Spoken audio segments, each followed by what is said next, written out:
Муржол воз пыцын вань гутевоз, кытын маймыл улё инжир шие. Инжир паламанон тодмо, со маймылы шие кузы тяп кетыло. Стихотворения студента Обамы впервые звучат на удмуртском. То, что американский президент слагал рифмы, поэт Петр Захаров знал давно.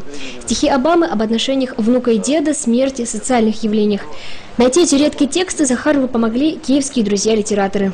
Мне Обама вообще нравится. Это такой человек, да, это первый президент, который победил через социальные сети.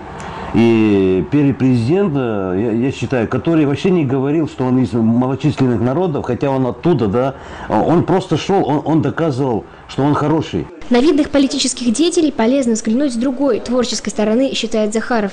Скоро звездных авторов в удмуртском журнале прибавится. Петр обещает заняться переводом стихов Че Гевары, Сталина и Мао Цзэдуна.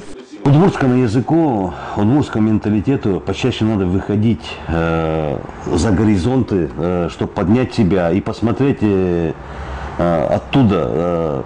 Мир большой.